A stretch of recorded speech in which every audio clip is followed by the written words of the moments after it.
प्रसार भारती अभिलेखागार की प्रस्तुति सदाबहार सुनहरे दौर का अनमोल खजाना।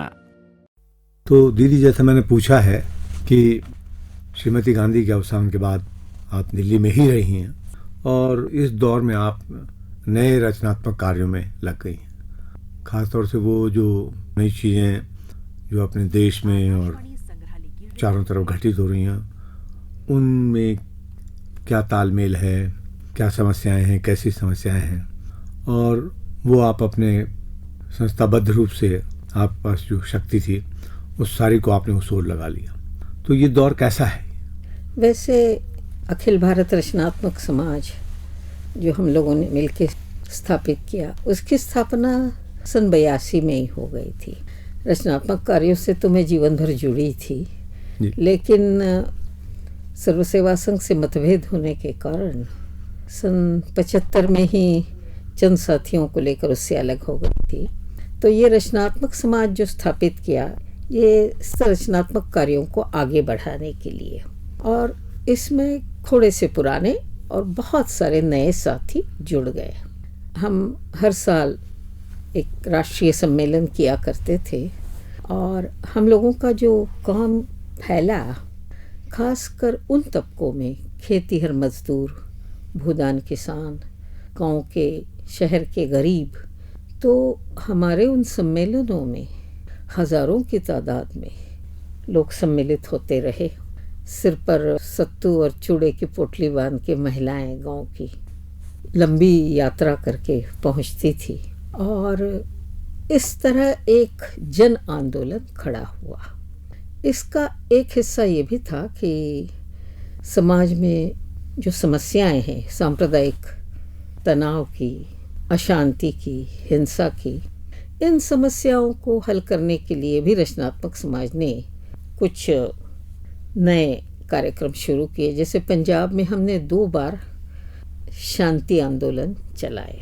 एक बार मैं बाहर से 2000 रचनात्मक कार्यकर्ताओं को लेके पहुंची और स्थानीय 2000 सन 83 में भी और 84 के आरंभ में।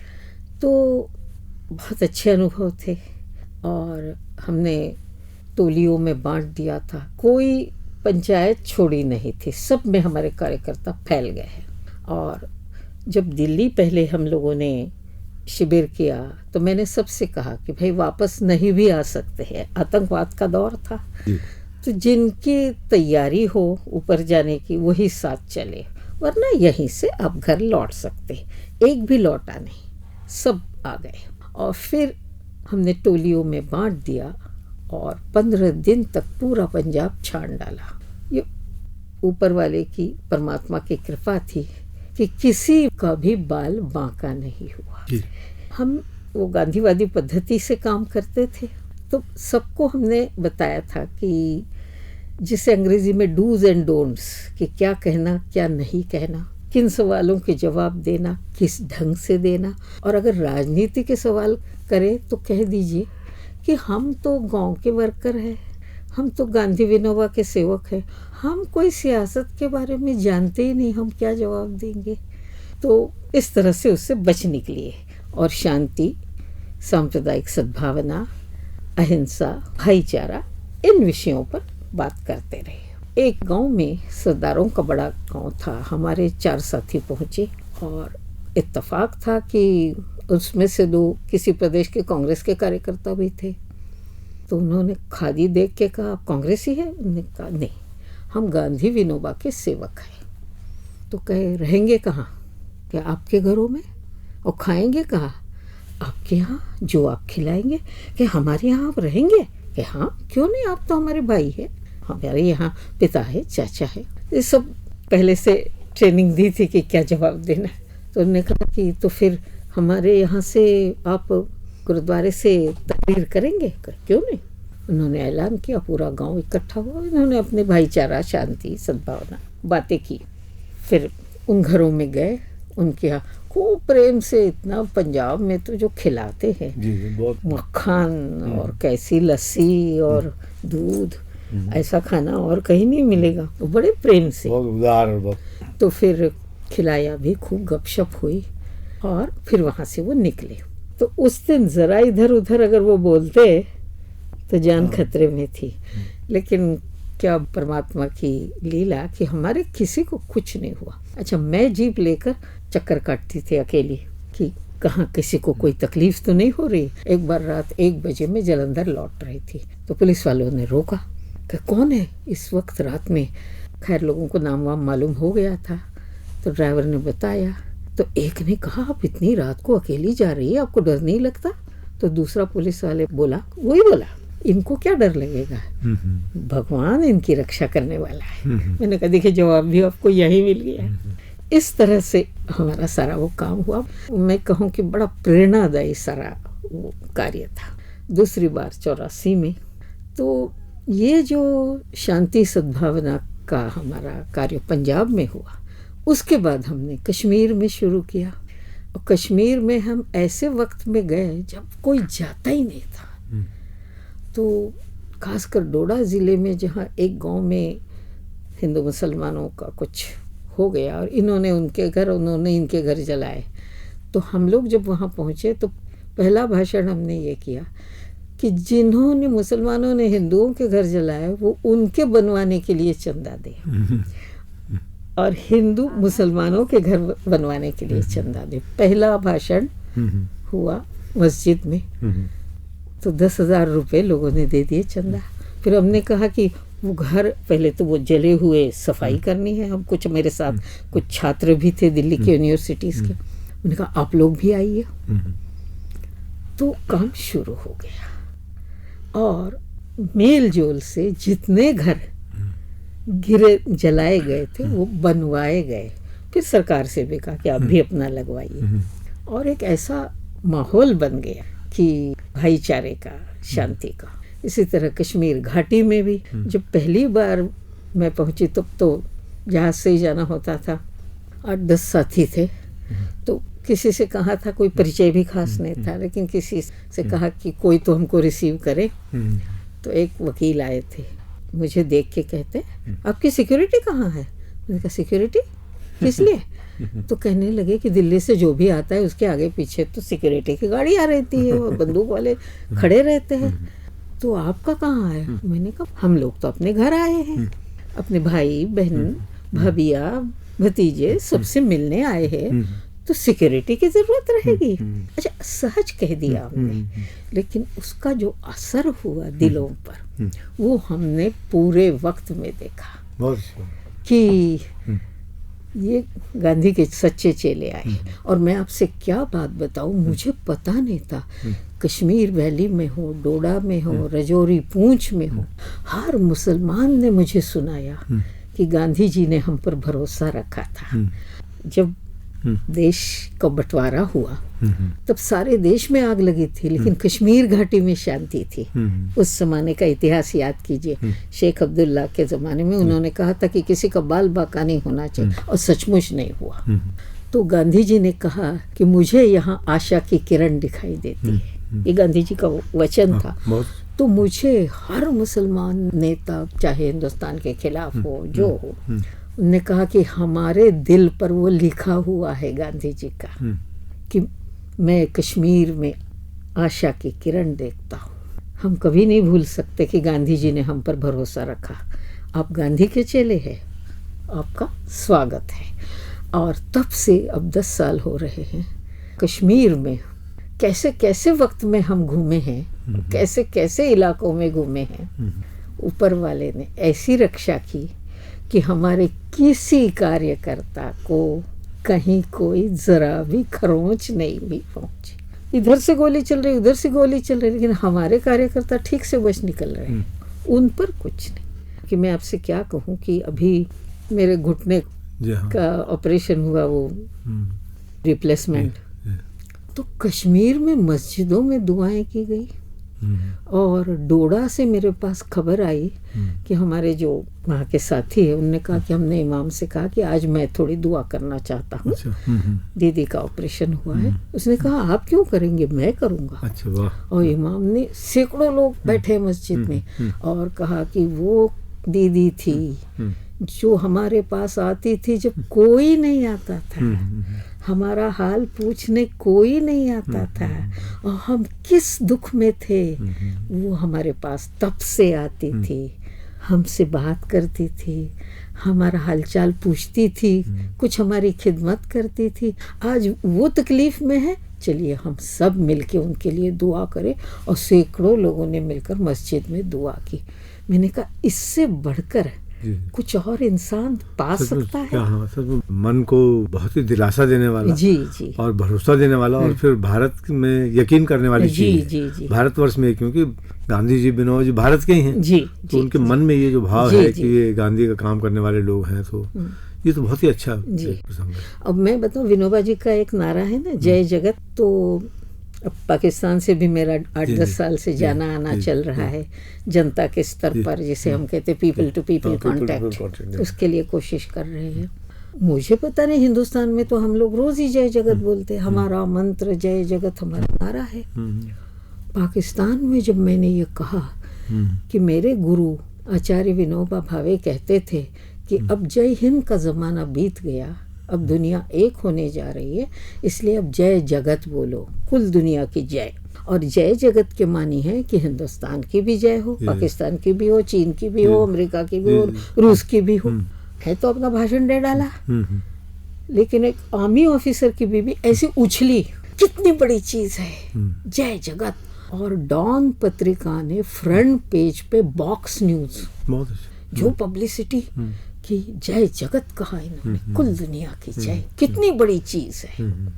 यही जय जगत मैंने चीन में सुनाया, अमेरिका में सुनाया, तो लोगों को लगा कि जैसे कोई विशेष बात है। हम तो रोज ही बोलते हैं।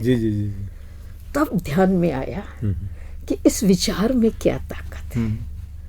और मुझे एक ने अजीब सवाल किया, एक प्रोफेसर ने कहा कि अच्छा ये बताइए कि आपके देश से तो बुद्ध धर्म दुनिया में फैला, तो अभी कितने हैं बौद्ध आपके देश में? अब मुझे कोई आंकड़े तो मालूम नहीं थे, लेकिन विनोबा जी के साथ रहकर जवाब देने की कला तो हमने सीख ली थी। तो मैंने कह दिया हमारा सारा हिंदुस्तान बौद्ध है। तो क्या मतलब? मैं कैसे कि हिंदू धर्म में बुद्ध को अवतार माना जाता है, और इस युग का 9वां अवतार ये अभी बुद्धावतार चल रहा है, इसलिए सब लोग बुद्ध को ही मानते हैं। जवाब तो मैंने दे दिया, लेकिन सारा देश वो मुसलमान था। तो उस प्रोफेसर को बाद में मैंने पूछा, ये बताइए कि आपने मुझे ये सवाल क्यों पूछा? तो उन्होंने कहा बात ऐसी है कि अब भी 300 साल पहले तो हमने इस्लाम स्वीकार किया है, उससे पहले तो हम सब बौद्ध ही थे। तो बौद्ध दर्शन, बुद्ध विचार हमारी विरासत का हिस्सा है। सुनिए कौन बोल रहा था? एक मुसलमान प्रोफेसर कजाकिस्तान का। और इसलिए हम जानना चाहते हैं कि जहाँ बुद्ध देव पैदा हुए उस भारत देश में आज कितने लोग उनके विचार को मानते हैं। मैं सुन के दंग रह गई कि वो हमारी विरासत का हिस्सा है। तो बुद्ध और गांधी दो नामों को लेकर जो अहिंसा के प्रति लोगों को निष्ठा दिखाई देती है दुनिया में कहीं भी जाइए। दीदी, ये जो सामाजिक काम करने वाले लोग हैं और विश्व में और भारत में भी उनके संपर्क में आप आई हैं, तो कुछ ऐसी अविस्मरणीय स्मृतियां हों किया? लांझा दिल वास्ता, उन्होंने आश्रम भी स्थापित किया है फ्रांस में। इसी तरह हेलम टेनिसन, जो लॉर्ड टेनिसन के शायद परपोते थे, विनोबा जी के साथ पैदल घूमे। और सेंट ऑन द मार्च एक किताब लिखी थी, उसका बड़ा असर रहा है दुनिया में। तो हर देश में, जैसे मैंने आपसे कहा कि कजाकिस्तान में महिलाओं ने सत्याग्रह किया। मैं आपसे क्या कहूँ, हमको कुछ पता ही नहीं था। मैं अगर कजाकिस्तान नहीं जाती तो मुझे मालूम नहीं होता कि वहाँ जब वो सोवियत यूनियन का हिस्सा था तो अंतिम बार वहाँ न्यूक्लियर एक्सपेरिमेंट होने जा रहा था, अंतिम बार। उसके बाद तो विघटन हुआ। तो वो इन्हीं के यहाँ कजाकिस्तान में होता था, उत्तर के रेगिस्तानी इलाकों में। तो वो उसकी घोषणा हो चुकी थी। कजाकिस्तान की महिलाओं ने जबरदस्त अहिंसक आंदोलन शुरू किया और सत्याग्रह आरंभ किया।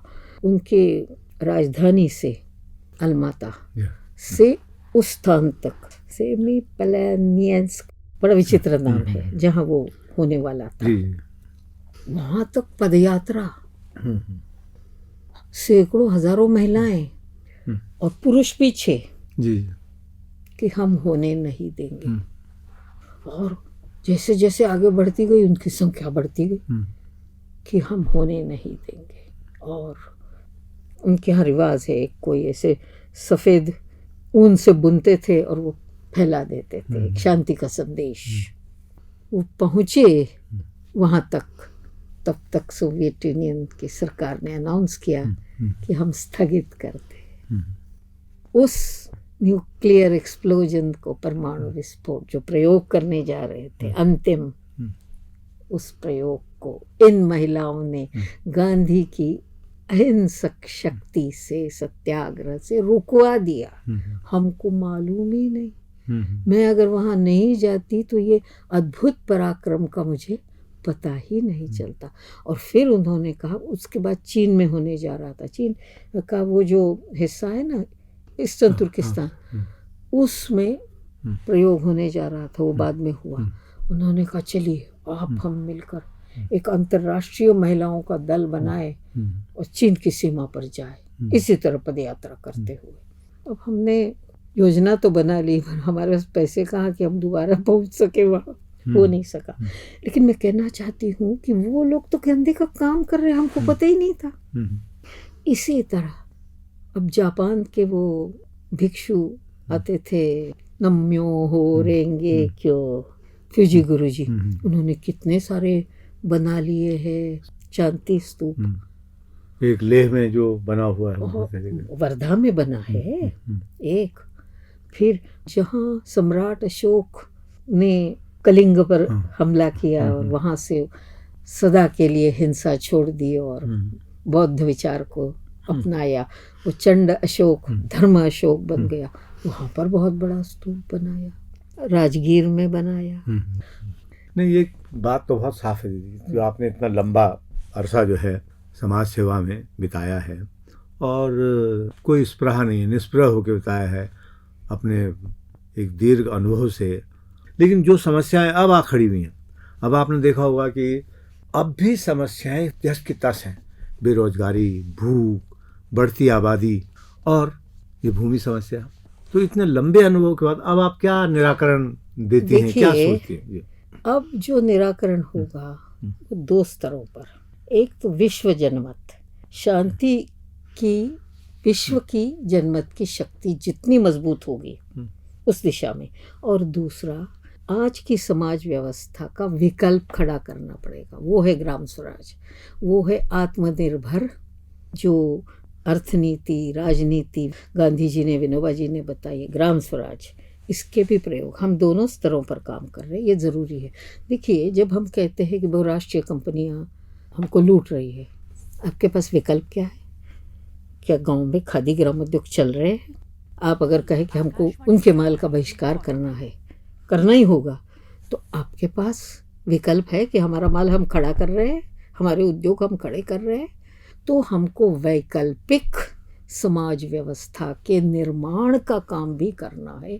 ये गांधी विनोबा का ग्राम स्वराज का काम है, जिसमें भूमि और अन्य उद्योग सब सम्मिलित है। तो ये विकल्प विश्व के स्तर पर करना है। आज की जो समाज व्यवस्था है ये हिंसा पर आधारित है, चाहे वो हिंदुस्तान में हो, अमेरिका में हो, किसी भी देश में हो।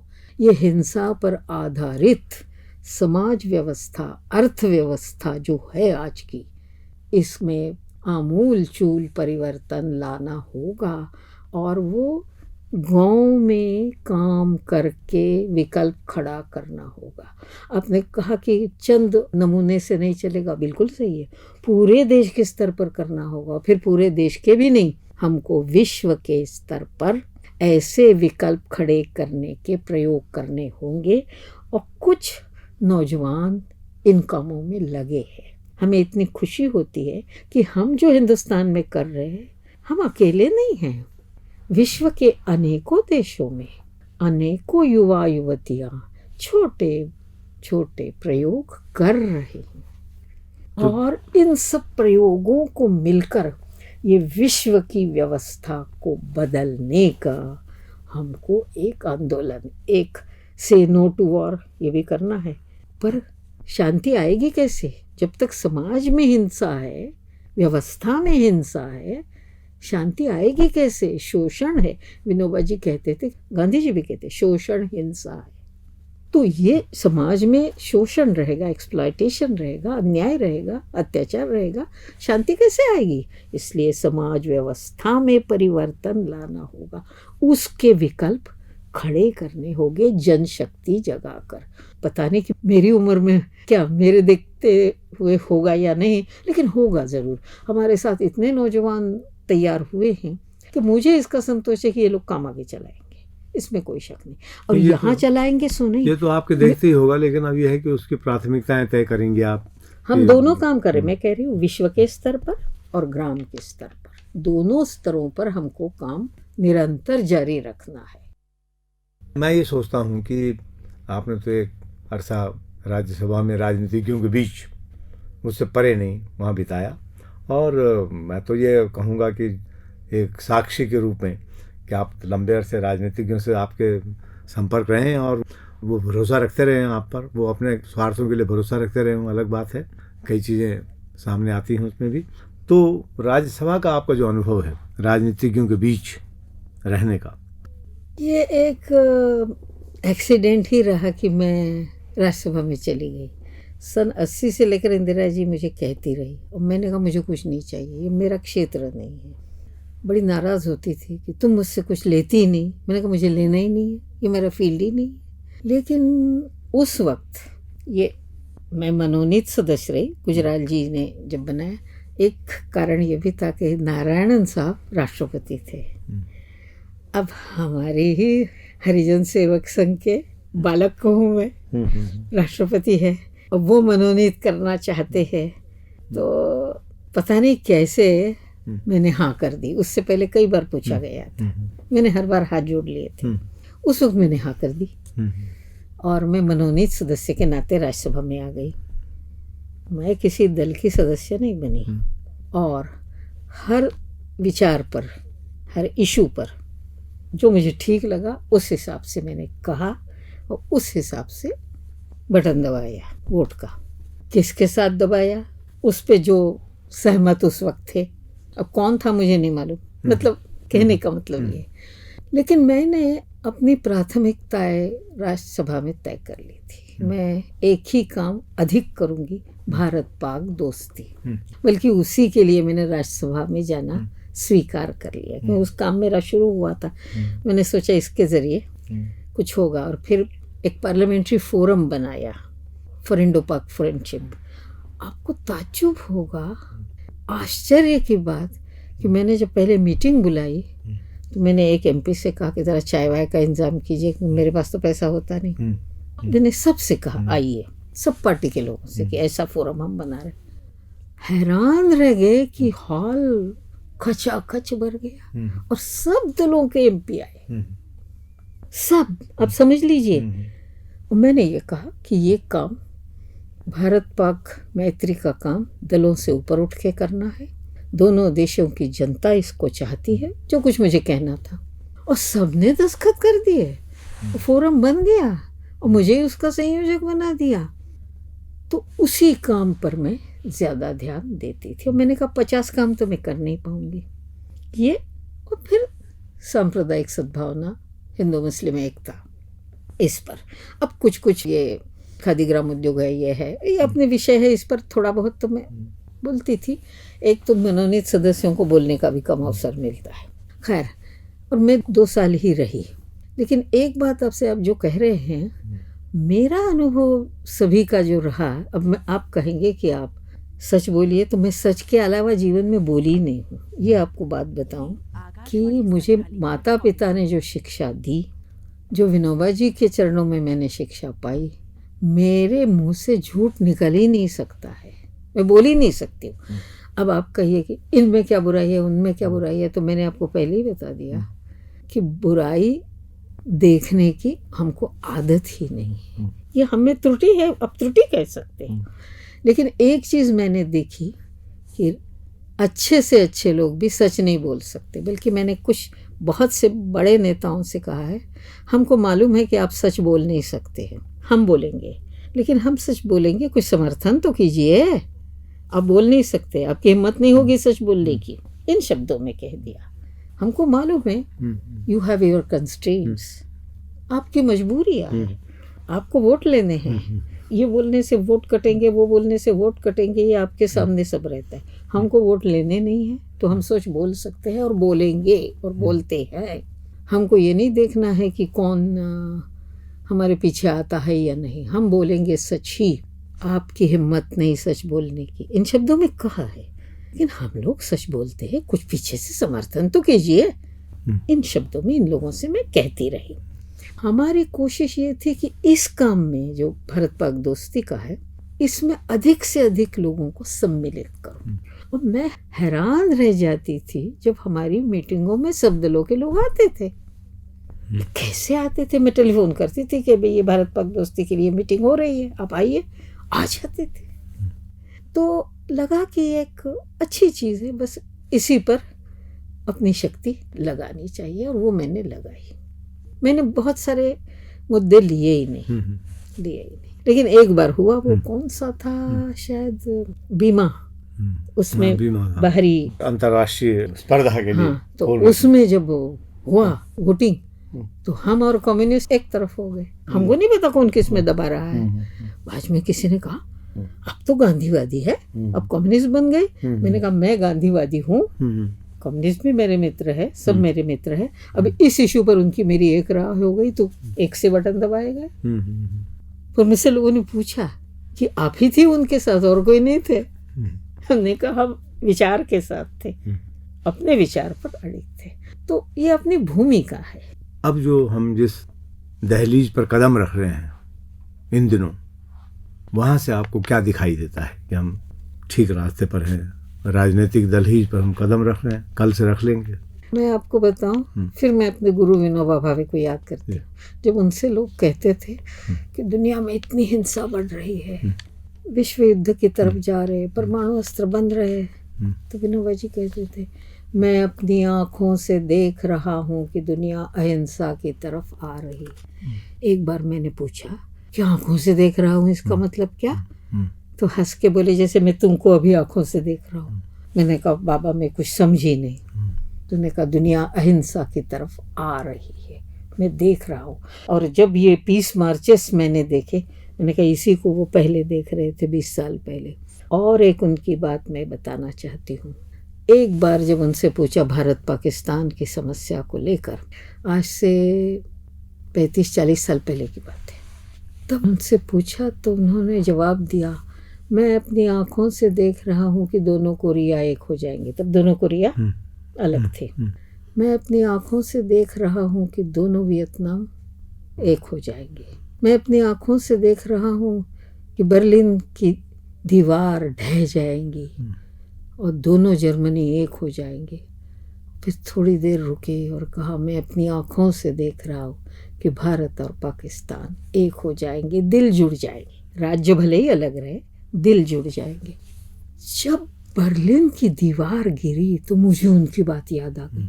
तब हमको लगता था कि ये क्या बोल रहे हैं, आँखों से देख रहा हूँ। वो तो असंभव लगता था। 20 साल पहले देख चुके थे।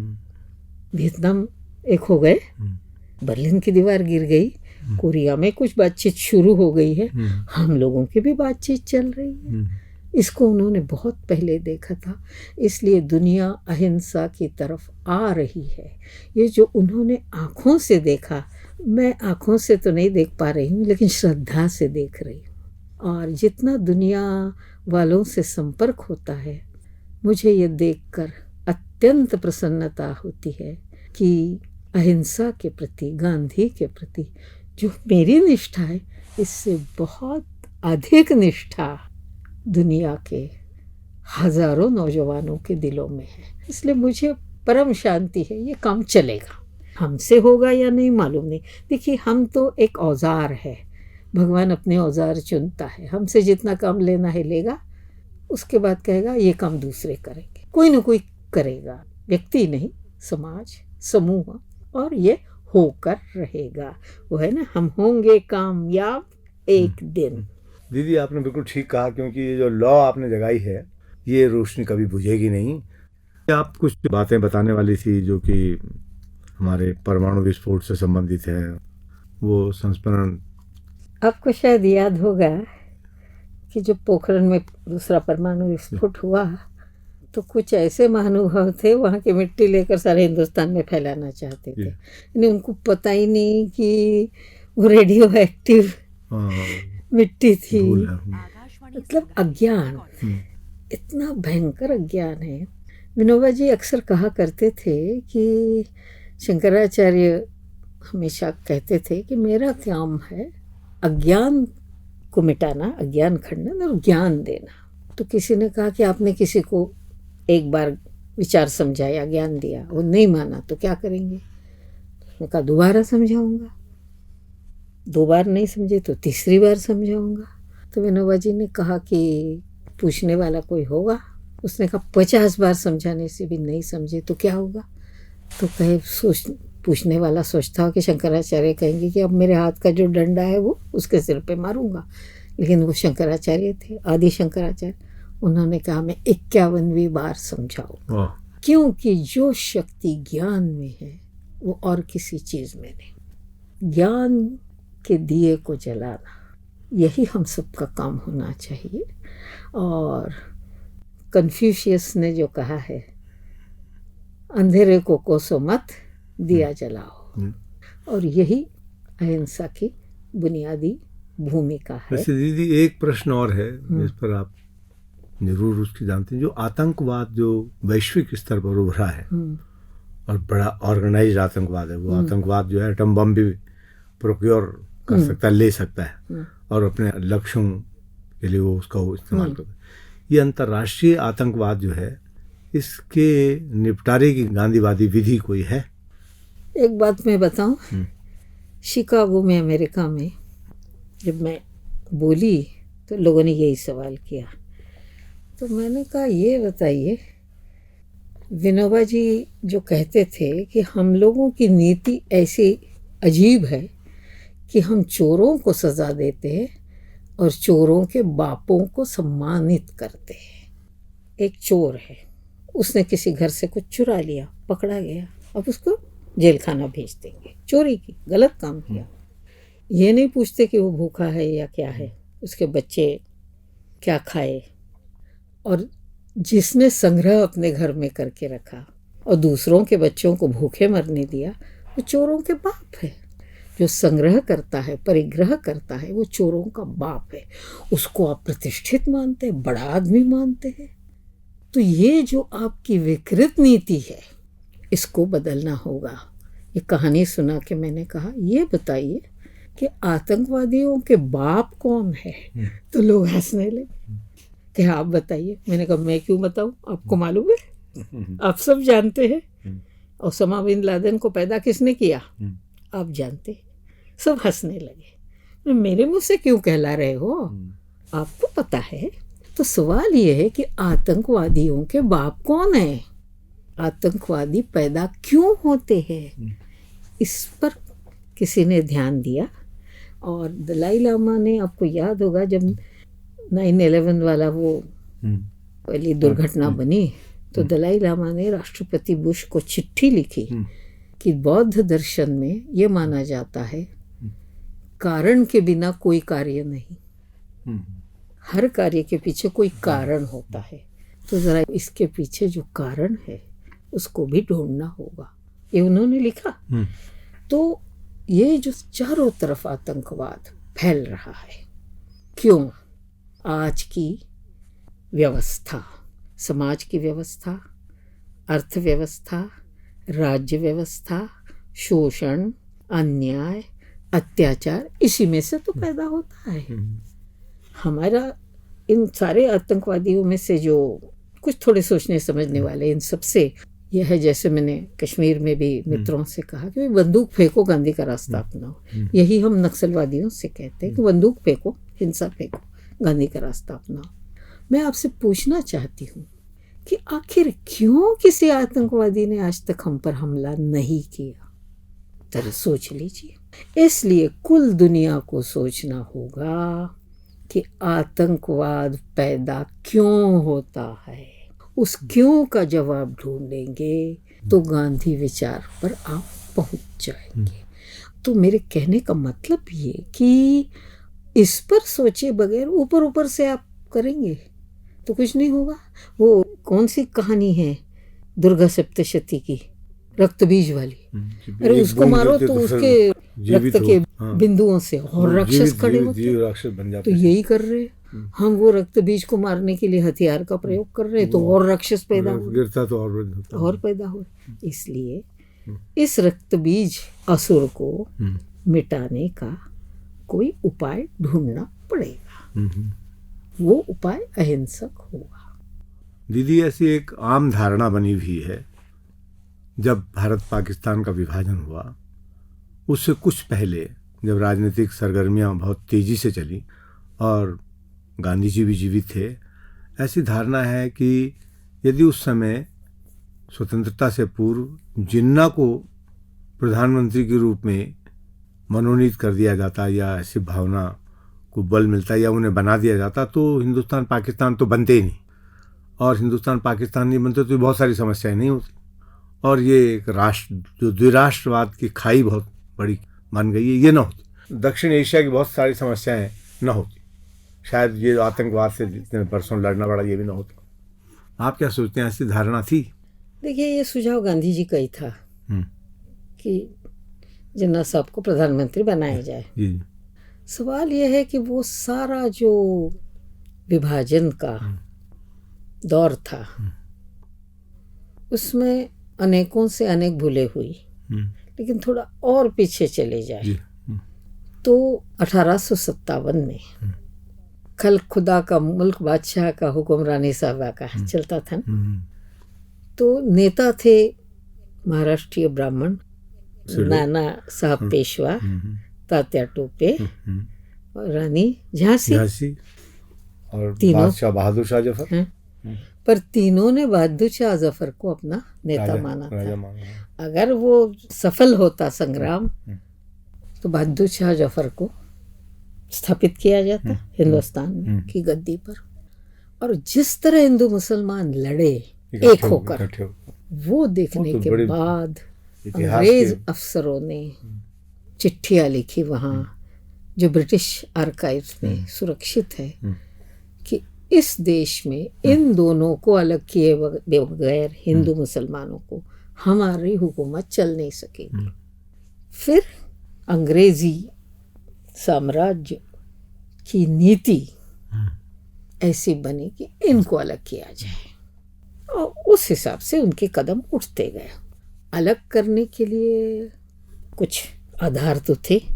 सबसे बड़ा आधार भारत के हिंदुओं के बीच की छुआछूत, ये जो हमारे समाज की एक भयंकर बुराई थी, इसमें बीज था जो बाद में पाकिस्तान बना।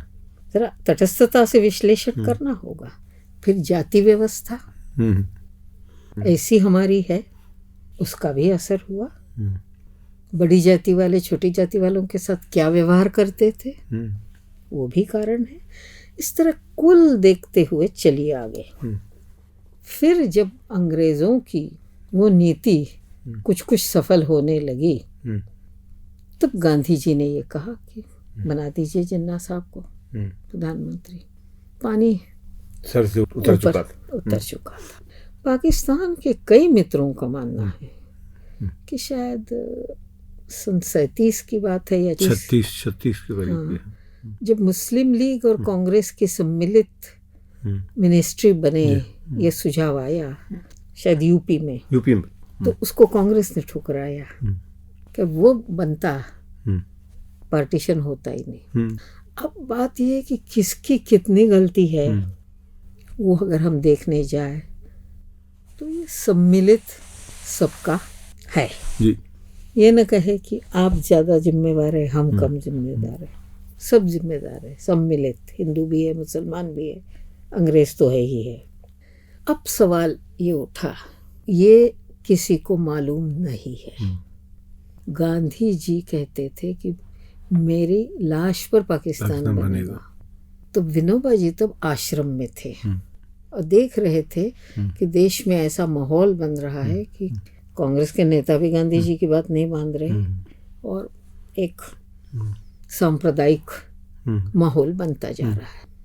तो विनोबा जी ने आश्रम के कुछ 4-5 लोगों को गांधी जी के पास भेजा कि लग रहा है आप अकेले पड़ रहे हैं, तो हम अपने सारे आश्रम बंद कर देंगे ताले लगा के, एक फौज आपके साथ खड़ी होगी आश्रम वासियों की, जितने आश्रम है देश में, हम छोटे हैं लेकिन आपके साथ खड़े रहेंगे, आप लड़िए लड़ाई। तो गांधी जी का क्या जवाब था मालूम है?